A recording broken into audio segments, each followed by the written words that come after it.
सोहम संस्था प्रमुख श्रीयुत विश्वास कर्मठ.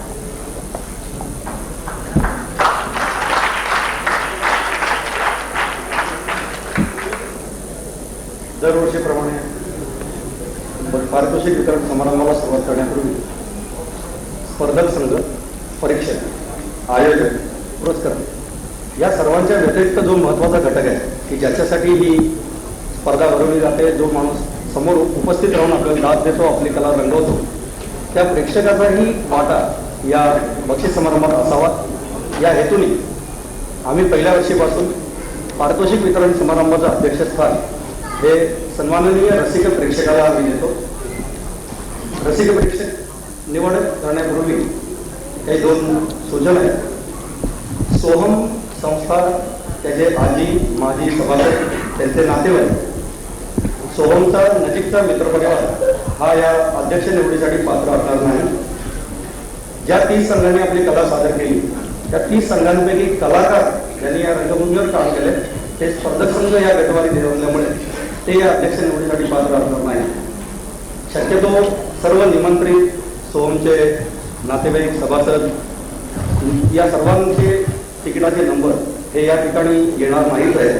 त्यातूनही समजा चुकून कोणाचा नंबर या ठिकाणी आला तर त्या नंबराला कृपया आपण रिस्पॉन्स देऊ नका. नंबर या ठिकाणी वाचल्यानंतर आपापली तिकीटं आपण कृपया आपल्या हातात काढून ठेवा. नंबर वाचल्यानंतर तो नंबर ज्या रसिक प्रेक्षकाकडे त्या नंबराचं तिकीट असेल त्यांनी त्वरित अर्ध्या मिनिटाच्या आतमध्ये आम्हाला रिस्पॉन्स द्यावा. तो वेळेवर मिळाला नाही तर पुढला नंबर या ठिकाणी आम्ही काढला जाईल.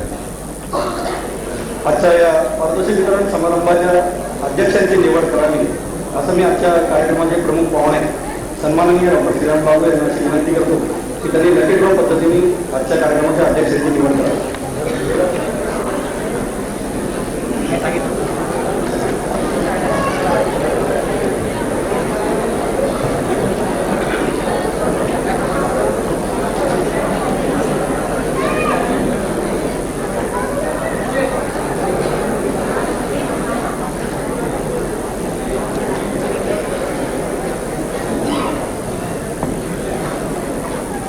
क्रमांक 2 अंकी 1, 8, 18, 80.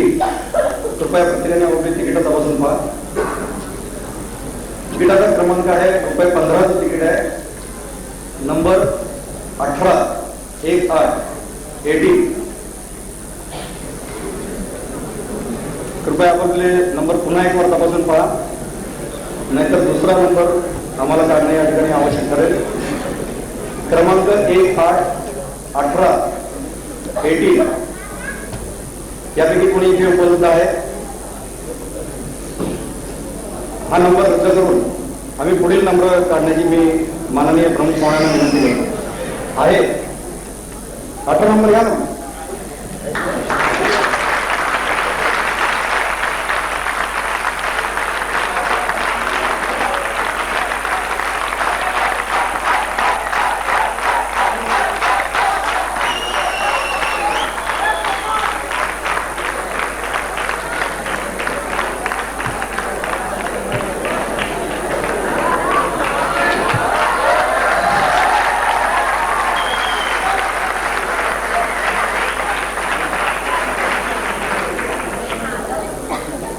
आजच्या या कार्यक्रमाचं अध्यक्षस्थान श्रीयुत माधव गळेकर हे स्वीकारत आहेत.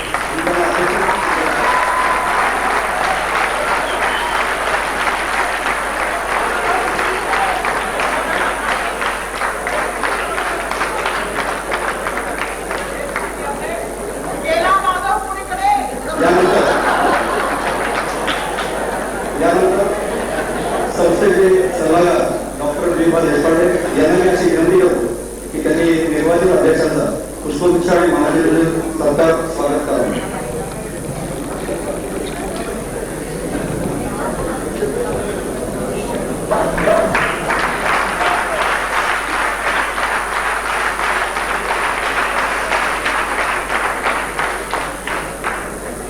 यानंतर आजच्या या कार्यक्रमाला उपस्थित राहिलेले सुप्रसिद्ध नाट्य चित्रपट अभिनेते, दिग्दर्शक सन्माननीय डॉक्टर श्रीराम बाबू यांनी आमच्या सूचनेवर त्वरित या ठिकाणी आपल्या उत्साहाला दाद देण्यासाठी पारितोषिक देण्यासाठी येण्याचं मान्य केलं. ते मुंबईहून फक्त पुण्यामध्ये आपल्या या कार्यक्रमापुरतेच आलेले आहेत. त्यांनी आपल्या सर्वांसाठी जो आपला मार्गदर्शन आशीर्वादाचा हात आमच्या पाठीमागे ठेवला याबद्दल संसदेचे आम्ही त्यांचे शतशः ऋणी आहोत. निर्वाचित अध्यक्ष श्रीयुत केळकर यांना मी अशी विनंती करतो की त्यांनी आजच्या प्रमुख पाहुण्यांचं मानचिन्ह आणि पुष्पगुच्छ देऊन स्वागत करावं.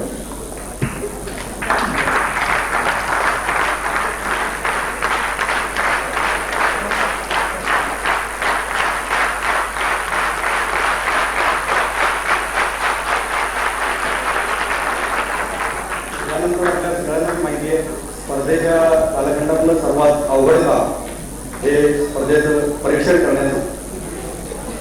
ज्या तीन सन्माननीय परीक्षकांनी या स्पर्धेचं परीक्षण केलं या सर्वांचाही मी संस्थेच्या वतीने ऋणी आहे.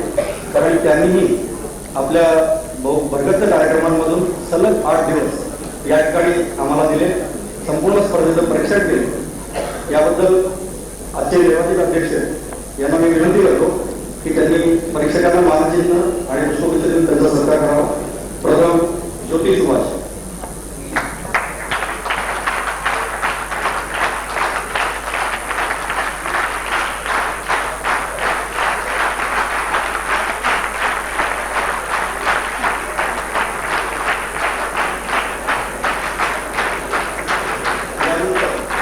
दूरदर्शनद्वारे आपण ज्यांना सुपरिचित आहात असे प्रेस इन्फॉर्मेशन ब्युरोला संपूर्ण भारतामध्ये प्रथम क्रमांकाने निवडले गेलेले आपले यावर्षीचे परीक्षक श्रीयुत समीरण वाळवे.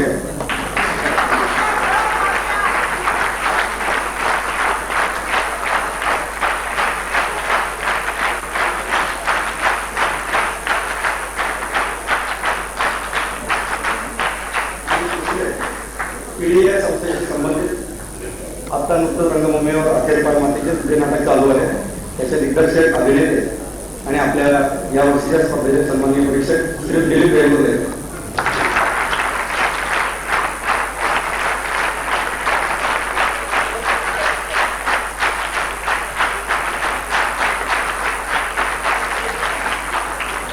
आणि यानंतर खरं तर आवश्यक नाही परंतु तरी औपचारिक भाग म्हणून संपूर्ण स्पर्धा आणि सप्तेशला सुरू केल्यापासून ज्यांचं मार्गदर्शन सहकार्य हे पूर्ण वेळ आम्हाला आजपर्यंत लाभत आलेलं आहे ते संस्थेचे नाट्यविषयक सल्लागार डॉक्टर व्ही भा देशपांडे.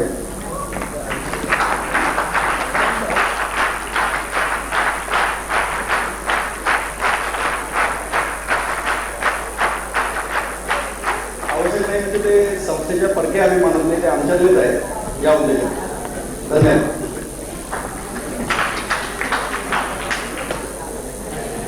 सोहम स्पर्धेची जाहिरात प्रसिद्ध झाल्यापासून ते आतापर्यंत आपण सोहमच्या कार्यपद्धतीनुसार म्हणजेच सोहमच्या सांगण्यानुसार सहकार्य केले. आता स्पर्धक संघांच्या वतीने आपले मनोगत व्यक्त करतील या वर्षीच्या सर्वोत्कृष्ट दिग्दर्शिका अश्विनी एकबोटे. माननीय अध्यक्ष, प्रमुख पाहुणे, परीक्षक आणि आपण सर्व रसिक, आज मला जरा इथे बोलताना टेन्शन आलंय कारण नाटकातलं बोलणं आणि असं बोलणं फरक आहे. सोहम बद्दल बोलताना नेहमीचाच एक विषय येतो की सोहमची मॅनेजमेंट, त्यांचं ऑर्गनायझेशन अतिशय सुंदर असतं. गेली 6 वर्ष सोहम आम्हाला अत्यंत सुरेख अशा रीतीनं हा रंगमंच आमच्यासारख्या हौशी कलाकारांना आमच्यातले सुप्त गुण त्यांना वाव देण्याकरता उपलब्ध करून देत आहेत. त्याबद्दल मी सर्व सन्मान करते आणि ते आभार. सोहमचं एक वैशिष्ट्य मला असं वाढवलं की स्पर्धक संघाकडे त्यांचं पर्सनल अटेन्शन असतं, तसंच प्रेक्षकांकडेही असतं. म्हणजे कुठल्याही बाहेरगावच्या स्पर्धकांना असं वाटू नये की आपण कुठल्या तरी परक्या गावातून स्पर्धा करतो. एवढं मात्र हे कौतुकास्पद आहे. आणि इथे मला आज बोलायला मिळत आहे या निमित्ताने मी एक म्हणजे मला एक विचार असा मांडायचा आहे की स्पर्धा आयोजनामागे एक हेतू असा असावा की इथे जे स्पर्धक येतात त्यांच्या एकमेकांमध्ये सहकार्य वाढावं, प्रेम संबंध वाढावे. पण मला असं जाणवतं की ऑडिटोरियममधून बाहेर पडल्यानंतर एक वेगळेच मतप्रवाह तयार होतात. यात संघांमधला बहुतेक समजूतदारपणा कमी पडत असावा असं मला वाटतं. कारण एकमेकांमध्ये सहकार्य निर्माण होण्याच्या ऐवजी एकमेकांबद्दल विरुद्ध विचार इथे मांडले जातात. यासाठी संघांमधलं तर सहकार्य वाढलंच पाहिजे, पण स्पर्धकांना सोहमला काही करता आलं यासाठी सगळ्यांनी एकत्र बसून एकमेकांचे विचार समजून घेण्याचा जर प्रयत्न इथे झाला तर मला बरं वाटेल. कारण पुण्यामध्ये किंवा पुण्याबाहेर जे लोक इथे येऊन करतात त्यांचा हेतू एकच असतो, नाटक आणि नाटकाबद्दलचं प्रेम, आणि हेच वाढावं असं मला वाटतं. गेली 6 वर्ष आम्हाला सोहम हा रंगमंच उपलब्ध करून देत आहे. अशाच प्रकारे वर्षानुवर्ष करू देत आणि नवीन नवीन विषय, नवीन कलाकार या स्पर्धेतून बाहेर पडावं अशीच मी इच्छा करते. यानंतर ज्याची आपण सर्वजण आतुरतेने वाट पाहत आहात त्या पारितोषिक वितरणाची सूत्रे आपल्या हाती येतील. संस्था प्रमुख श्री विश्वास करणार.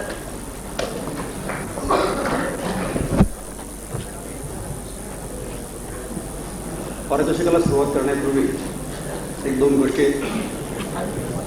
एक, नुकतीच आपल्या पुण्यातल्या सर्व हौशी संघांना कल्पना असेल की जवळजवळ 20 ते 22 वर्षानंतर पुण्यामध्ये अशी एक घटना घडली की पुण्याच्या राज्यनाट्य स्पर्धेमध्ये पुण्यामध्ये पहिलं आलेलं नाटक हे मुंबईच्या अंतिम फेरीमध्ये जाऊन त्या ठिकाणीही त्यांनी प्रथम क्रमांक मिळवला.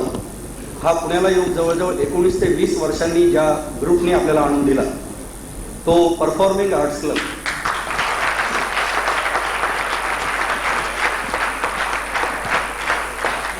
त्यांनी बाबुळवन हे नाटक सादर केलं होतं. या नाटकाने संपूर्ण महाराष्ट्र राज्यामध्ये मराठी 3 अंकी नाटकामध्ये सर्वप्रथम क्रमांक त्यांनी मिळवला. याबद्दल त्या संस्थेच्या वतीने संस्थेचे कोणीतरी प्रमुख कृपया या ठिकाणी यावं.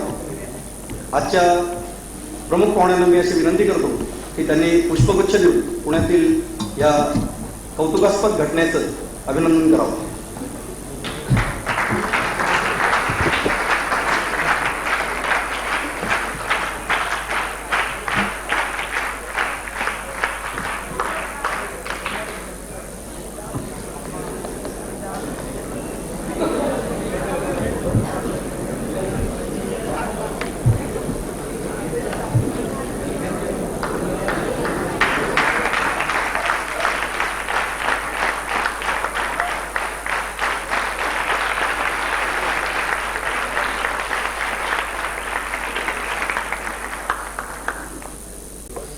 यानंतर मी पारितोषिकांकडे वळतो. थोड्या सूचना आहेत. स्पर्धक संघांना अशी विनंती आहे की त्यांनी पारितोषिक स्वीकारायला या ठिकाणी येताना प्रेक्षकांच्या डाव्या बाजूने रंगमंचाच्या उजव्या बाजूने रंगमंचावर यायचे. पारितोषिक स्वीकारल्यानंतर एक औपचारिक भाग म्हणून त्याबरोबर मिळणाऱ्या रोख रकमेबद्दल या ठिकाणी स्वाक्षरी करण्यासाठी विंगेमध्ये आपण जायचे आणि त्यानंतर आपण त्या मार्गाने परत रंगमंदिरामध्ये जायचं. ज्या पारितोषिकांमध्ये आपल्याला बरीच उत्सुकता आहे अशी 2 पारितोषिके ही स्पर्धेच्या शेवटच्या दिवशी जाहीर होत नाही. त्यापैकी लेखन स्पर्धा आणि रसिक प्रेक्षक स्पर्धा तसंच रसिकांच्या मतावर ठरणारी सर्वोत्कृष्ट लोकप्रिय एकांकिका स्पर्धा, लोकप्रिय एकांकिका हे पारितोषिक हे या ठिकाणी आम्ही जाहीर करणार आहोत. तो निकाल आतापर्यंत कोणालाही माहीत नाही आहे. रसिक प्रेक्षक स्पर्धा यांना आपण स्पर्धेच्या शेवटच्या दिवशी एक फॉर्म देतो ज्या ठिकाणी 6 मुद्दे असतात. त्यांनी दिलेला निकाल हा जर परीक्षकांच्या निकालाशी तंतोतंत जुळला तर त्या ठिकाणी आपण त्यांना एक विशेष पारितोषिक देतो. गेल्या 5 वर्षामध्ये प्रथमच यावर्षी अशी वेळ आलेली आहे की सर्वच्या सर्व मुद्दे एका रसिक प्रेक्षकांनी पूर्णपणे बरोबर आमच्याकडे सादर केलेले आहेत. त्यांच्या उपलब्धतेविषयी आतापर्यंत माझ्याकडे रिपोर्ट आलेला नाही की ते या रंगमंदिरात उपलब्ध आहेत का नाहीत. मी त्यांचं नाव वाचतो. ते जर या ठिकाणी असतील तर कृपया त्यांनी त्वरित रंगमंचावर यायचे. सर्वोत्कृष्ट रसिक प्रेक्षक स्पर्धा प्रथम क्रमांक यांचे सर्वोत्कृष्ट एकांकिका प्रथम, द्वितीय, तृतीय, तंत्रपूर्ण एकांकिका, दिग्दर्शन प्रथम आणि अभिनय प्रथम हे सर्व मुद्दे त्यांचे परीक्षकांच्या मताशी पूर्णपणे जुळणारे आहेत. श्रीयुत सुबोध पेठे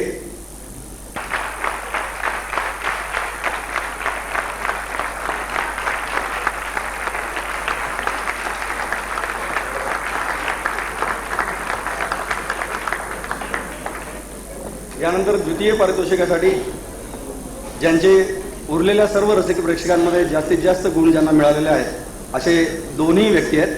दोघांचेही दिला गेलेला निकाल हा समान आहे. सर्वोत्कृष्ट प्रथम द्वितीय तृतीयपैकी 2 बरोबर आणि दिग्दर्शन प्रथम बरोबर हे दोघांचेही समान असल्यामुळे ते पारितोषिक आम्ही संस्थेच्या वतीने जास्तीचं करून दोघांनाही पारितोषिक देत आहोत. श्रीयुत राहुल गुणे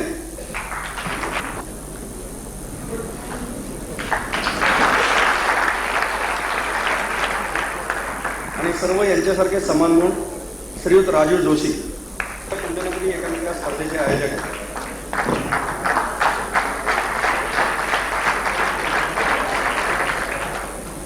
यानंतर सर्वोत्कृष्ट लेखन स्पर्धा याची 2 पारितोषिकं आपण देतो, प्रथम आणि द्वितीय क्रमांक. हाही निकाल या ठिकाणीच आम्ही आता जाहीर करतोय. सर्वोत्कृष्ट लेखन प्रथम क्रमांक कोणालाही दिला गेलेला नाही. सर्वोत्कृष्ट लेखन द्वितीय क्रमांक एकांकिका रिक्षावाला चंद्रशेखर फलसाळकर.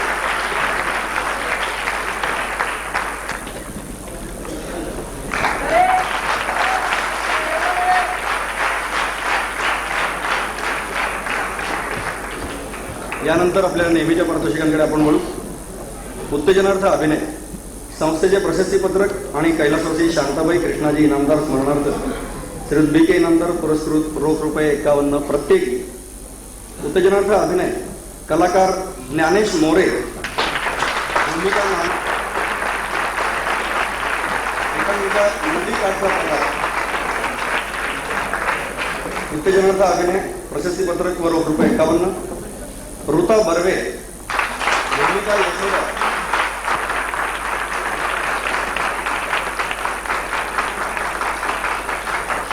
उत्तेजनार्थ अभिनय प्रशस्तीपत्रक व रोख ₹51. मानस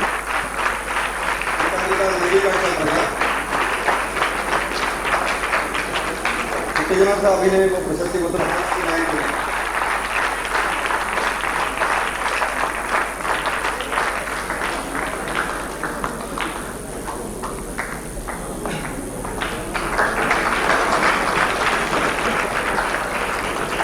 उत्तेजनार्थ अभिनय श्रीयुत नरेंद्र जावडेकर भूमिका रिक्षावाला एकांकिका रिक्षावाला.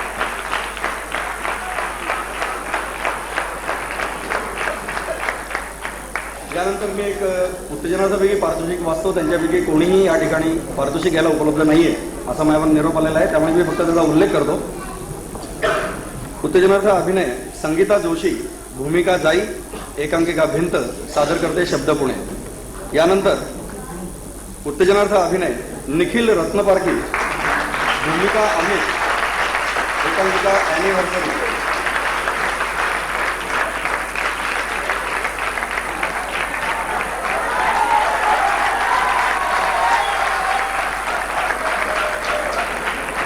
आणि यानंतर जे पारितोषिक देणार आहेत त्या संघाने जळगाववरून या ठिकाणी येऊन एकांकिका सादर केली होती. वंदना रिसोडकर भूमिका अमानवी एकांकिका अमानवी सादर करते नाट्य खानदेश प्रतिष्ठान जळगाव.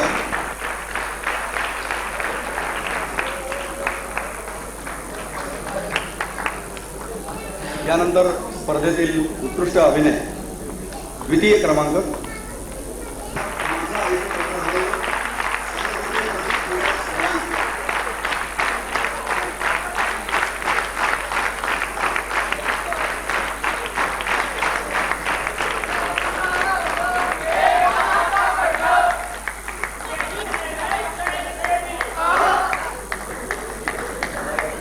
आणि स्पर्धेतील सर्वोत्कृष्ट अभिनय प्रथम क्रमांक संस्थेचे रौप्य पदक व कैलासवासी लक्ष्मीबाई पाठक स्मरणार्थ संजय पाठक पुरस्कृत रोख ₹151. कलाकार यशवंत चितळकर.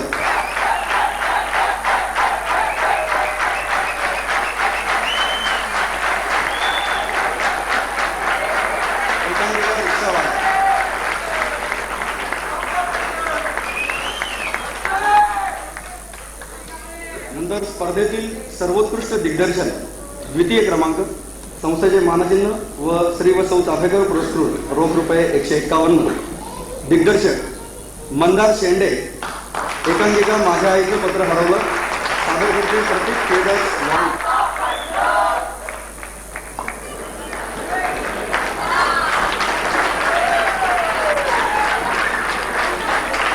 यानंतर स्पर्धेतील सर्वोत्कृष्ट दिग्दर्शन प्रथम क्रमांक संस्थेचे रौप्य पदक व स्वर्गीय वासुदेवराव मोहगावकर स्मरणार्थ विद्याधर मोहगावकर पुरस्कृत रोख रुपये 251, दिग्दर्शक अश्विनी एकबोटे,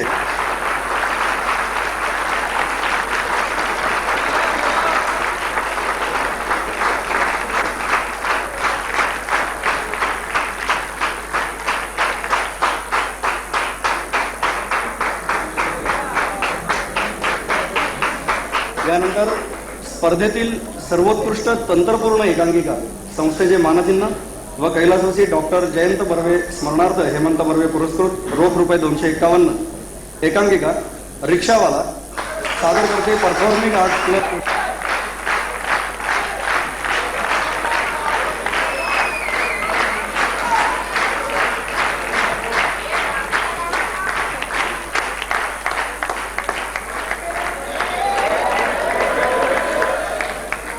यानंतर स्पर्धेतील उत्तेजनार्थ एकांकिका संस्थेचे मानचिन्ह आणि messrs Pascal industrial equipment private limited Shri Hemant Sathe पुरस्कृत प्रत्येकी रोख रुपये 251, एकांकिका माझ्या आईचं पत्र हरवलं सादर करते प्रतीक थिएटर.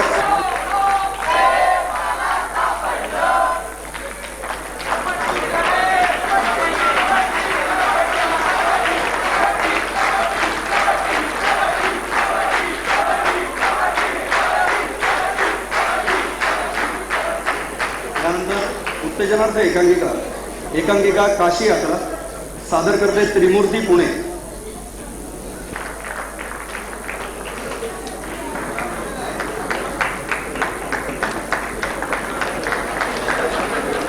आणि तिसरी उत्तेजनार्थ एकांकिका ॲनिव्हर्सरी सादर करते स्नेह पुणे.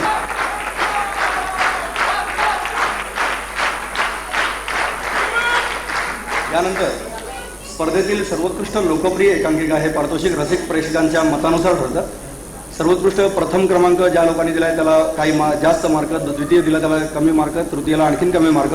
या पद्धतीने रसिक प्रेक्षकांनी ज्या एकांकिकेला जास्तीत जास्त मार्क दिलेले आहेत त्या ह्याच्यावर ती एकांकिका ठरते. तोही निकाल आता या ठिकाणीच आम्ही जाहीर करत आहोत. सर्वोत्कृष्ट लोकप्रिय एकांकिका सनविवी करंडक फिरता रोख रुपये 251, सनविवी आर्ट्स ग्रुप पुणेतर्फे. एकांकिका एका गृहिताचा शोध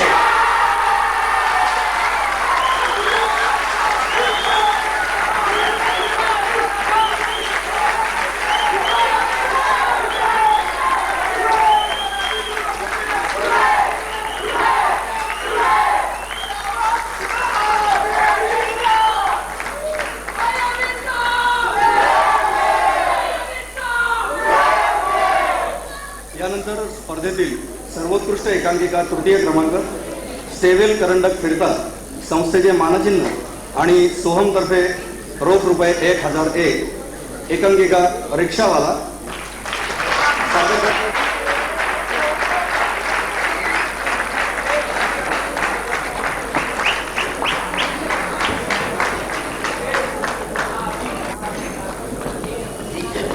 यानंतर स्पर्धेतील सर्वोत्कृष्ट एकांकिका द्वितीय क्रमांक संस्थेचे मानचिन्ह एफ टेलर्स करंडक फिरता व स्वर्गीय मथुराबाई राऊत स्मरणार्थ दिलीप राऊत पुरस्कृत रोख रुपये 1501, एकांकिका एका गृहिताचा शोध.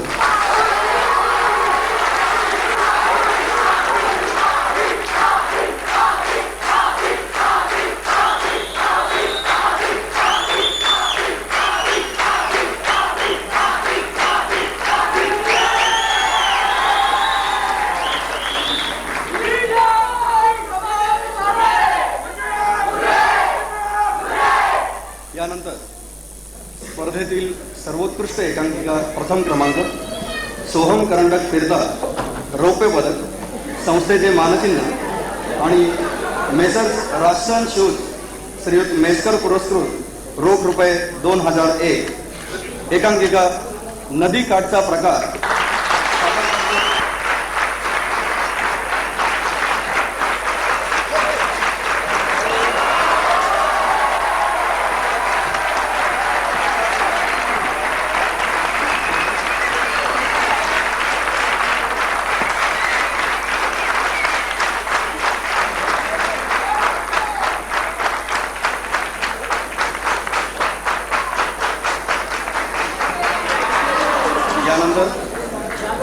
मगाशी ठेवून मी इकडे आलो वगैरे हे जे त्यांनी सांगितलं हे काही खरं नाही.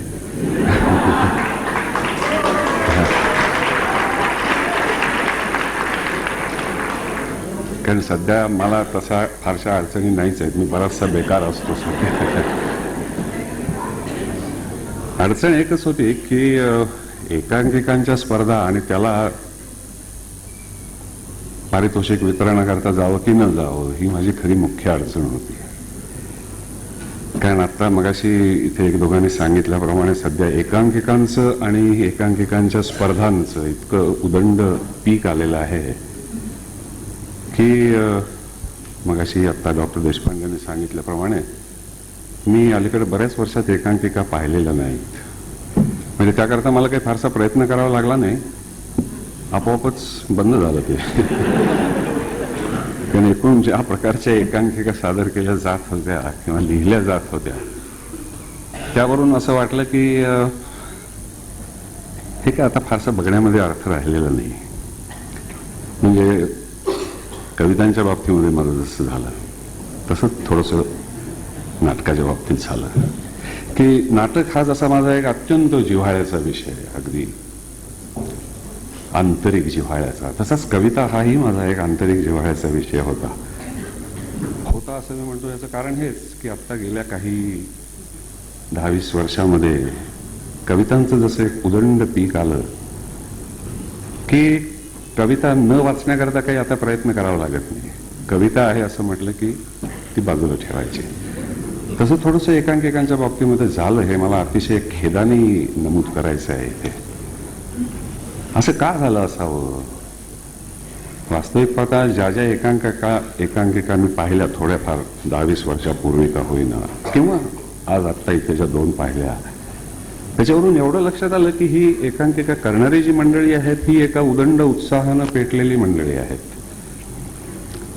ही काही नुसती पाट्या टाकण्याकरता इथे येऊन काम करतायत असं वाटलं नाही. एकूण नाटकाच्या बाबतीमध्ये खरं म्हणजे आता आजकाल अशी अवस्था झालेली आहे की नाटक या विषयामध्ये तसं स्वारस्य आता कोणाला फारसं राहिलेलं नाही. नाटकाकडे मंडळी काय येतात, नाटक या माध्यमाविषयी काही विलक्षण त्यांना आस्था असते म्हणून येतात असं नाही दिसत नाही आता. तर आपण जर नाटकामध्ये काम केलं तर ते बघायला कोणीतरी एखादा सिनेमाचा दिग्दर्शक किंवा व्हिडिओचा सिरियलचा दिग्दर्शक आलेला असेल आणि कदाचित तो त्यामुळे आपल्याला नाटकामध्ये किंवा सिरियलमध्ये काम देईल म्हणून आपण नाटकात काम करावं, अशा एका कल्पनेनं बरेचसे लोक भारलेले दिसतात. आणि त्यामुळे अर्थातच असं होतं की ही मंडळी रंगमंचावरती येतात. काही काही त्यातली फार चांगली गुणी मंडळी असतात, त्याच्याबद्दल काही वादच नाही. अगदी प्रथम दर्जाचे कलावंत म्हणता येतील अशी ही मंडळी असतात. परंतु काही कालांतरानं त्यांना एखाद्या सिरियलमध्ये काम मिळालं की एकदम त्यांची कॉलर ताठ होते आणि ते रंगभूमी सोडून निघून जातात. एकांकिकांच्या बाबतीतही थोडंसं असं होतंय की काय, अशी एक मला शंका आहे, अजून दाट शंका आहे. एक मान्य केलं पाहिजे की आजच्या 2 एकांकिका पाहिल्यानंतर बाकीच्या मी किती 28 होत्या ना, एकूण 28 होत्या, त्यातल्या मी 26 तर काही पाहिलेल्या नाहीत. त्यामुळे त्या 26 एकांकिका त्यांचं लिखाण काय दर्जाचं होतं किंवा त्यांचं सादरीकरण काय दर्जाचं होतं हे मला नक्की सांगता येणार नाही. परंतु माझ्या मनामध्ये जो संशय आहे तो असा आहे आज की नाटक हा एक स्टेपिंग स्टोन म्हणून वापरला जातो, एक स्प्रिंगबोर्ड म्हणून वापरला जातो की ज्याचा उपयोग करून आपल्याला जास्त पैसे देणाऱ्या माध्यमाकडे जाता येईल. आणि मला असं वाटतं की प्रत्येकाने हा प्रश्न आपल्या मनाला प्रामाणिकपणाने विचारायला पाहिजे.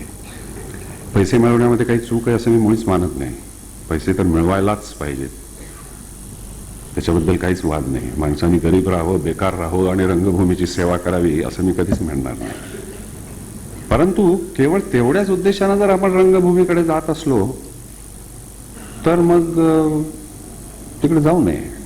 अर्थात तुम्ही म्हणाल हे सांगणार तुम्ही कोण, हेही खरंच आहे. आम्हाला पैसे मिळवण्याकरता रंगभूमीवरती जायचंय आणि रंगभूमीला जोपर्यंत आम्ही हवे आहोत तोपर्यंत राहू, अशी काही आम्ही बांधिलकी रंगभूमीची मानत नाही. आम्ही फक्त बांधिलकी एवढीच मानतो की रंगभूमीवरती काम केल्यानंतर आमचा जो फायदा होईल तो आम्हाला करून घ्यायचा आहे. तुमचं काय म्हणणं आहे? काहीच म्हणणं असणार नाही. अर्थातच तुमचंही असणार नाही, माझंही असणार नाही. मला वाईट एवढंच वाटतं की आज आपण एकूण सगळ्याच क्षेत्रामध्ये मूल्यांची घसरण झालेली आहे वगैरे वगैरे वगैरे वगैरे असे शब्द मोठमोठाले वापरत असतो. मगाशी एका एकांकिकेमध्ये ते फार प्रत्येकारीपणानं जाणवण्याइतपत मांडलं गेलं. परंतु प्रश्न स्वतःला आपण हा कधी विचारतो का? म्हणजे उदाहरणार्थ मगाची जी एकांकिका होती, काय नाव त्याचं? एका गृहिताचा शोध. आपण खूप उत्साहानं टाळ्या मारत होता, हसत होता. हे सगळं आपल्याला उद्देशून बोललं जाते हे कोणाला तरी टोचत होतं का असं?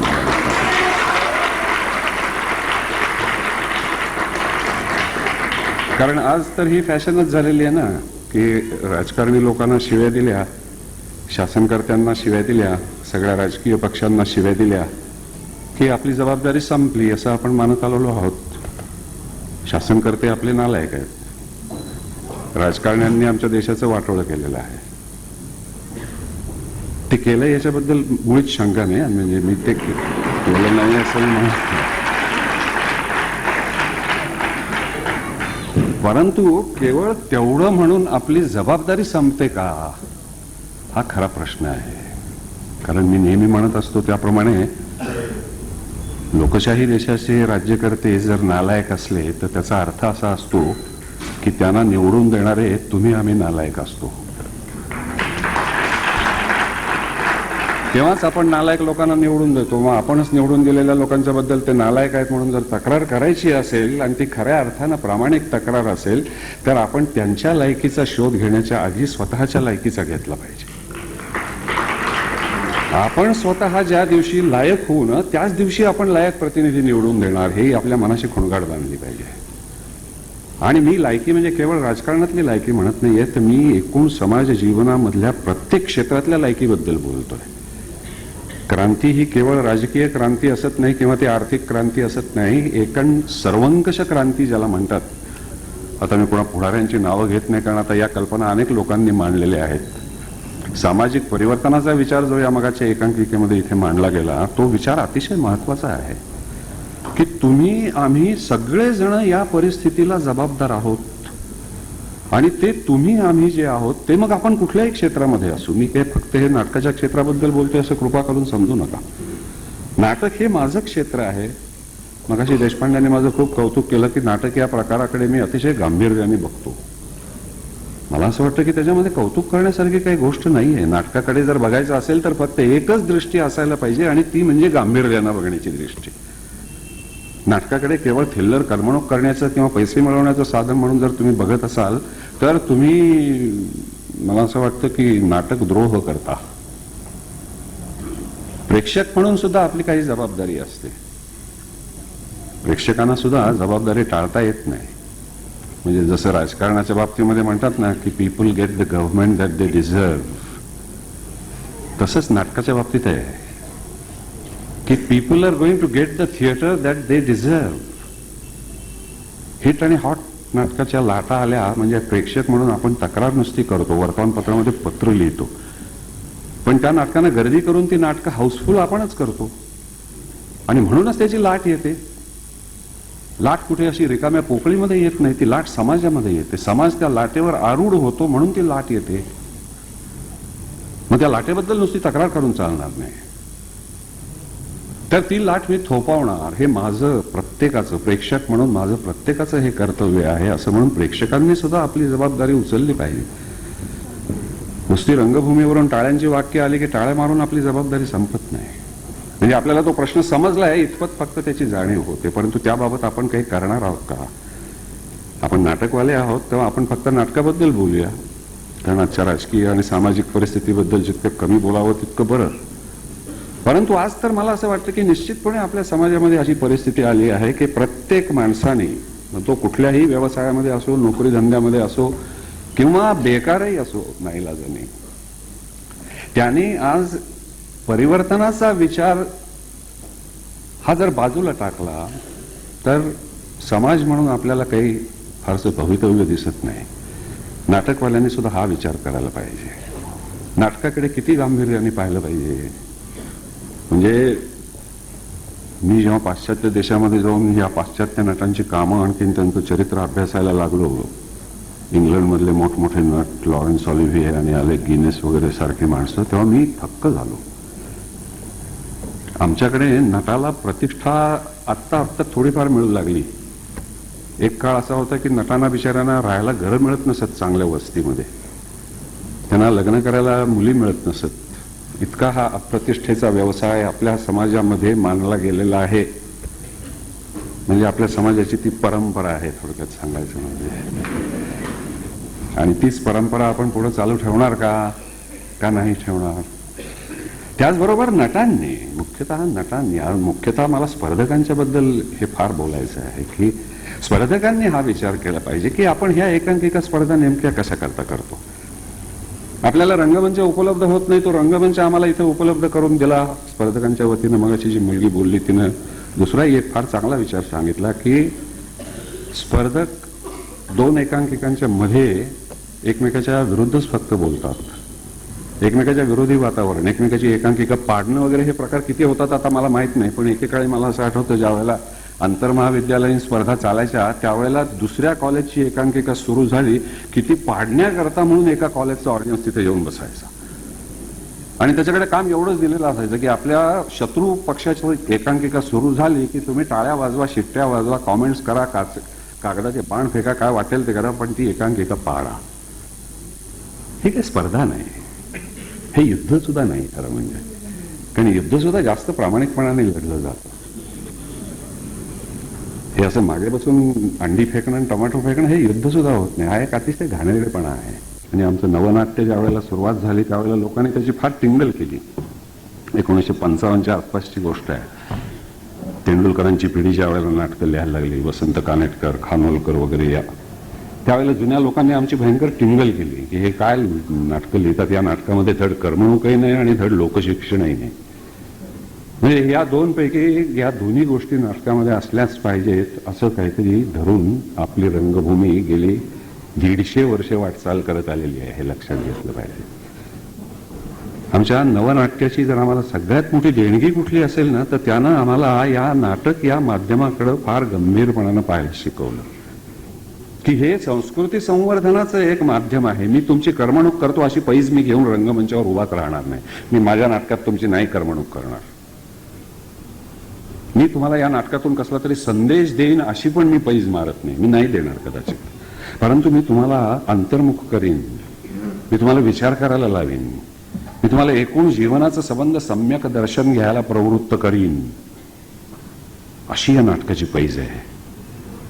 ही सगळ्यात मोठी नवनाट्याची देणगी आहे. बाकी तेंडुलकरांनी किती चांगली नाटकं लिहिली, वसंतरावनी किती चांगली नाटकं लिहिली हा वादाचा विषय होऊच शकत नाही. नाटकाकडे बघण्याची एक नवीन दृष्टी ज्यांनी समाजाला दिली, ज्यांनी सगळ्या रंगकर्मियांना दिली, हे नवनाट्याचं फार मोठं देणं तुम्हा आम्हाला आहे, हे आपण समजून घेतलं पाहिजे.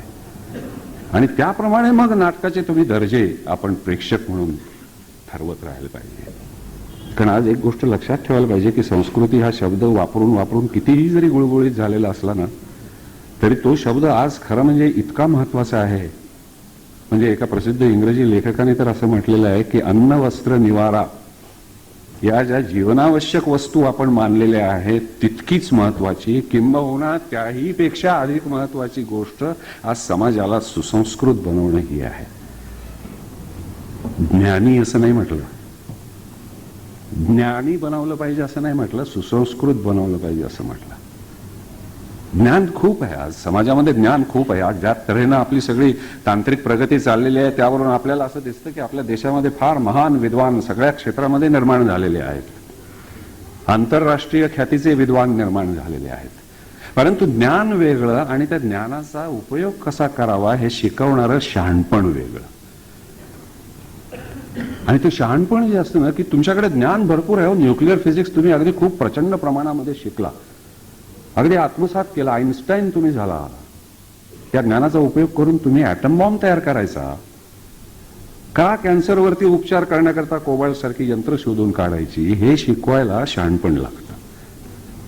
आणि यालाच संस्कृती म्हणतात, दुसरं काय नाही संस्कृती म्हणजे. आणि हे जे शहाणपण आहे हे जर आज माणसाने आत्मसात केलं नाही तर तो माणूस आज विनाशाच्या उंबरठ्यावरती उभा आहे. इतकं हे गंभीर प्रकरण आहे. म्हणजे आज आपल्याला कदाचित असं वाटेल की आता रशियाचं डिसइंटिग्रेशन झालं आणि त्यामुळे जे शीतयुद्ध चाललेलं होतं या दोन महासत्तांच्या मध्ये ते सगळं संपलेलं आहे. आता कुठे भीती आहे? परवाच आपण वर्तमानपत्रात वाचलं असेल की पाकिस्तानने अणुस्फोट केलेला आहे आणि पाकिस्तानमध्ये अणुयुद्ध होण्याचा धोका आहे असं अमेरिकेमधले विद्वान बोलू लागलेले आहेत. आणि हा धोका केवळ काल्पनिक नाही.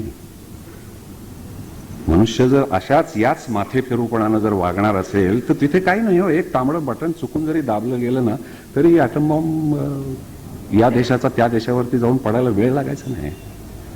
आणि ॲटम बॉम्ब पडणं ही साधी गोष्ट नाही. ॲटम बॉम्ब जर पडला ना तर म्हणजे कोसलरने म्हटल्याप्रमाणे हे माझं अगदी अतिशय आवडतं वाक्य आहे. मी पुन्हा पुन्हा पुन्हा बोलायला मला कधी कंटाळा येत नाही. त्याचं एका पुस्तकामधलं फार सुंदर वाक्य असं आहे की 6 ऑगस्ट 1945 हा संबंध मानवजातीच्या इतिहासामधला सगळ्यात महत्वाचा दिवस आहे.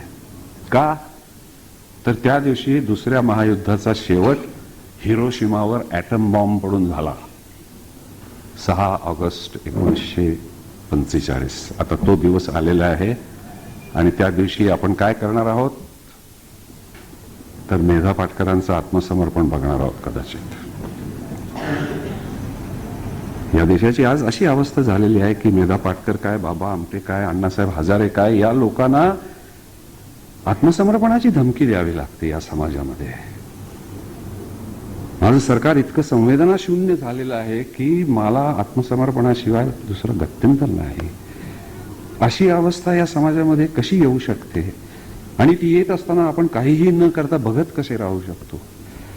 माणसांच्या सामाजिक बांधिलकीचं जे कौतुक केलं जातं, कोसलरने असं सांगितलं की ॲटम बॉम्ब पडला म्हणजे काय फार मोठं काय झालं, एका वेळेला एका क्षणार्धामध्ये काही लाख माणसं मेली. मग काय पूर्वी काय माणसं मरत नव्हती काय? मरत होती की. युद्धामध्ये मरत होती, रोगराईमध्ये मरत होती, अनेक गोष्टींनी माणसं मरत होती. कधी शेकड्यांनी मरत होती, कधी हजारांनी मरत होती, लाखांनी सुद्धा मरत होती. मग या ॲटम बॉम्बचं एवढं काय विशेष? तर तो म्हणतो ते विशेष नाही, माणसं किती मेले हे विशेष नाही. विशेष हे आहे की आज प्रथम मानवजातीच्या इतिहासामध्ये प्रथम माणसाच्या हातामध्ये असं एक संहारक शस्त्र उपलब्ध झालेलं आहे की जे त्याने जर डोकं ठिकाणावर ठेवलं नाही तर तो संबंध मानवजात या पृथ्वीवरून नामशेष करू शकतो. असं एक संहारक शस्त्र त्याच्या हातामध्ये उपलब्ध झालेलं आहे. तेव्हा इथून पुढे माणसानं आपलं डोकं ताळ्यावर ठेवणं, त्यानं जास्त शहाणं होणं, जास्त सुसंस्कृत होणं हे अत्यंतिक गरजेचं आहे. अन्न वस्त्र निवाऱ्यापेक्षा अधिक गरज जास्त कुठली जर असेल.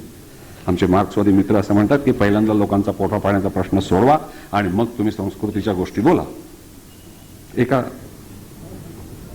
एका पातळीपर्यंत ते खरं आहे, त्याच्याशी माझं काही फारसं भांडण नाहीये. परंतु आजच्या परिस्थितीमध्ये प्रथम पोटा पाण्याचे प्रश्न सोडवा आणि मग पोटा पाण्याचे प्रश्न आज सुटतात.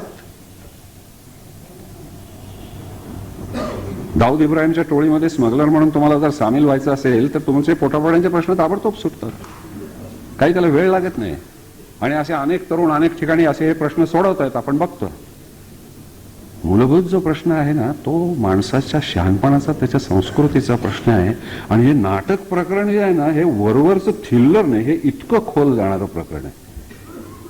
संबंध सगळ्या नाटकवाल्यांना माझी अशी अत्यंत कळकळीची विनंती आहे की तुम्हाला आज 2000चं बक्षीस मिळालं, कोणाला 5000चं मिळालं, उद्या 50,000चं मिळेल किंवा तुम्हाला प्रसिद्धी मिळेल, तुम्हाला अनेक चित्रपटामध्ये कामं मिळतील, तो प्रश्न नाही आहे. तुमच्या खांद्यावरती एक फार महत्वाची ध्वजा दिली गेलेली आहे, ती म्हणजे समाजाचं सांस्कृतिकीकरण करण्याची.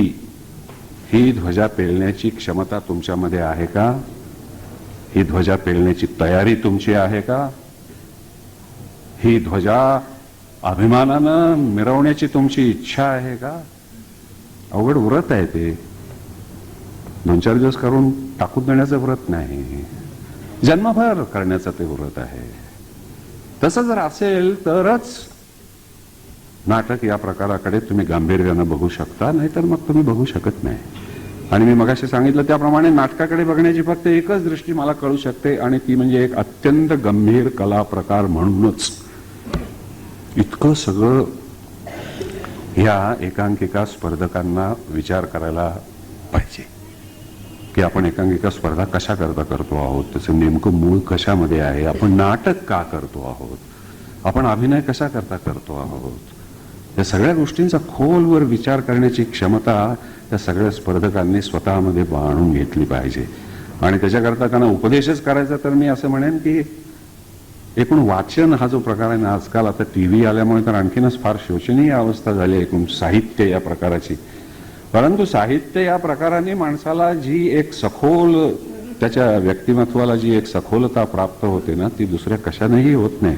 हे प्रत्येक रंगभूमीशी संबंधित असलेल्या रंगकर्म्यांनी आणि रंगभूमीविषयी आस्था असणाऱ्या प्रेक्षकांनी सुद्धा लक्षात घेतलं पाहिजे की वाचनानं आपली क्षमता, आपल्या मेंदूची क्षमता, आपल्या मनाची क्षमता, आत्मिक क्षमता असा शब्द मी वापरत नाही, मी नास्तिक असल्यामुळे, परंतु अशा प्रकारानं आपली ही सगळी क्षमता वाढवणं हे एक अत्यंत गरजेचं काम आहे. फार निष्ठेनं करण्याचं हे काम आहे.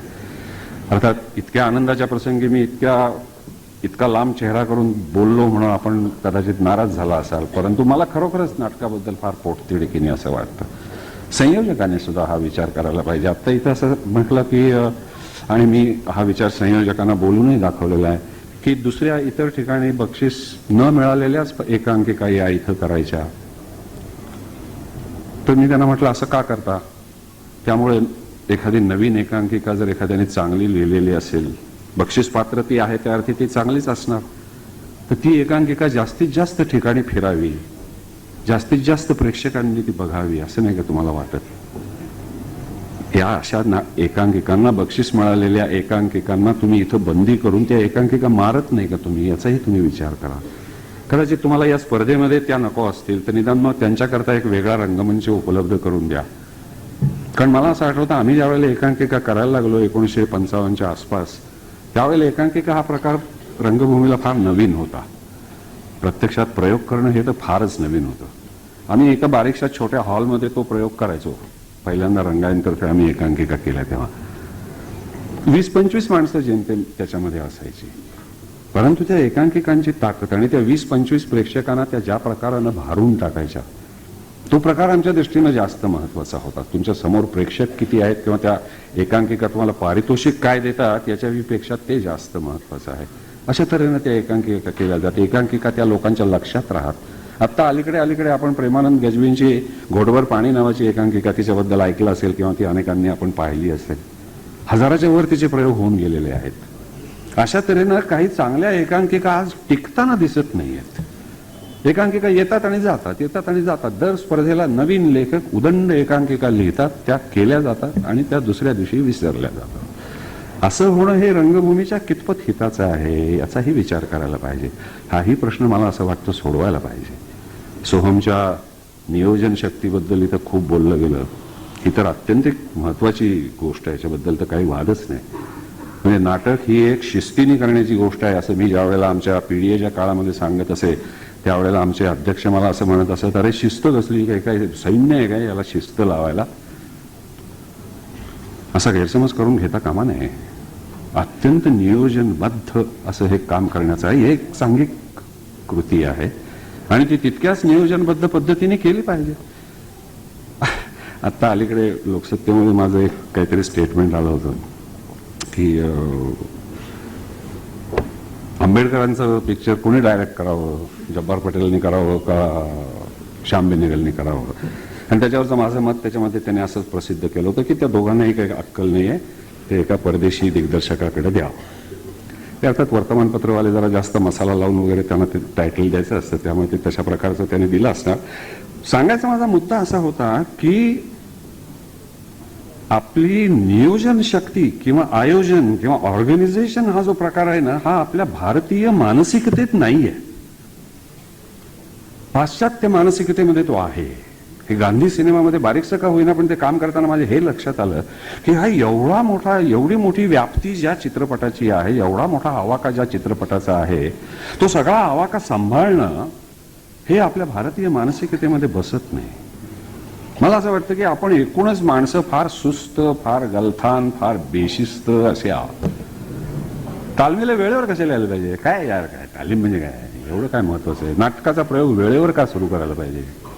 कुठल्याही प्रकारची शिस्त कशाला पाळायला पाहिजे? होईल हो, सावकाश, काय घाई आहे? संबंध आयुष्य पडलंय आपलं पुढे. हा एकूण आपला भारतीय विचार आहे, हे नाकारण्यामध्ये काही अर्थ नाही. याला तुम्ही न्यूनगंड म्हणा कदाचित, परंतु मला असं वाटतं की स्वतःमधल्या ज्या काही उणीवा आहेत त्यांच्याकडे आपण प्रामाणिकपणाने पाहायला शिकलं पाहिजे, तरच त्या उणीवा दूर होण्याचा काहीतरी संभव आहे. हे उणीव माझ्यामध्ये नाहीच असं जर म्हणून आपण बसलो तर मग ते होणार नाही.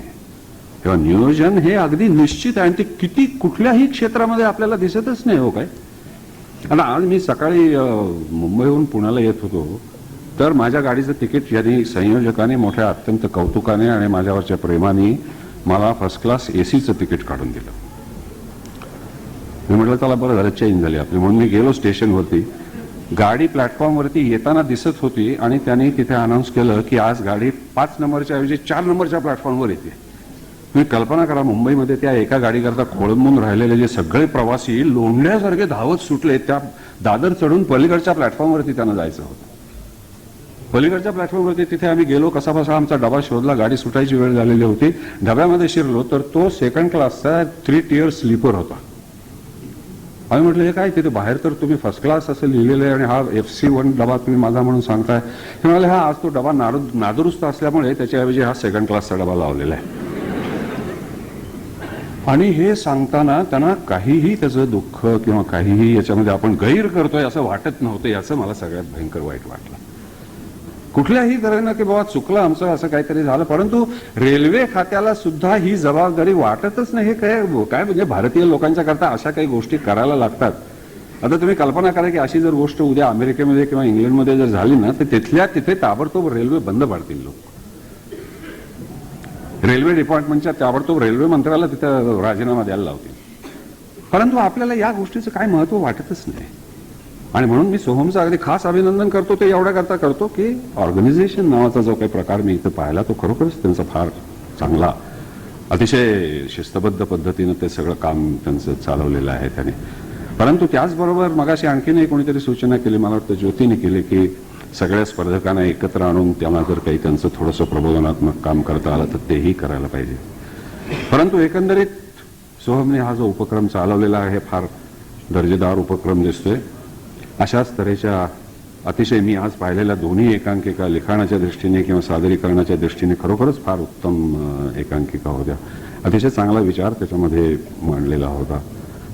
अशाच तऱ्हेचं दर्जेदार लिखाण त्यांना जास्तीत जास्त लेखकांच्याकडून मिळो, जास्तीत जास्त चांगल्या प्रकारे सादर करणाऱ्या संस्था त्यांना मिळोत आणि एकूण नाटकाविषयीचा हा जो गांभीर्याचा विचार आहे हा त्याने निदान रंगकर्म्यांच्या मनामध्ये तरी खोल रुजवण्यामध्ये त्यांना यश येवो अशी मी त्यांना शुभेच्छा देतो आणि मी आपली रजा घेतो.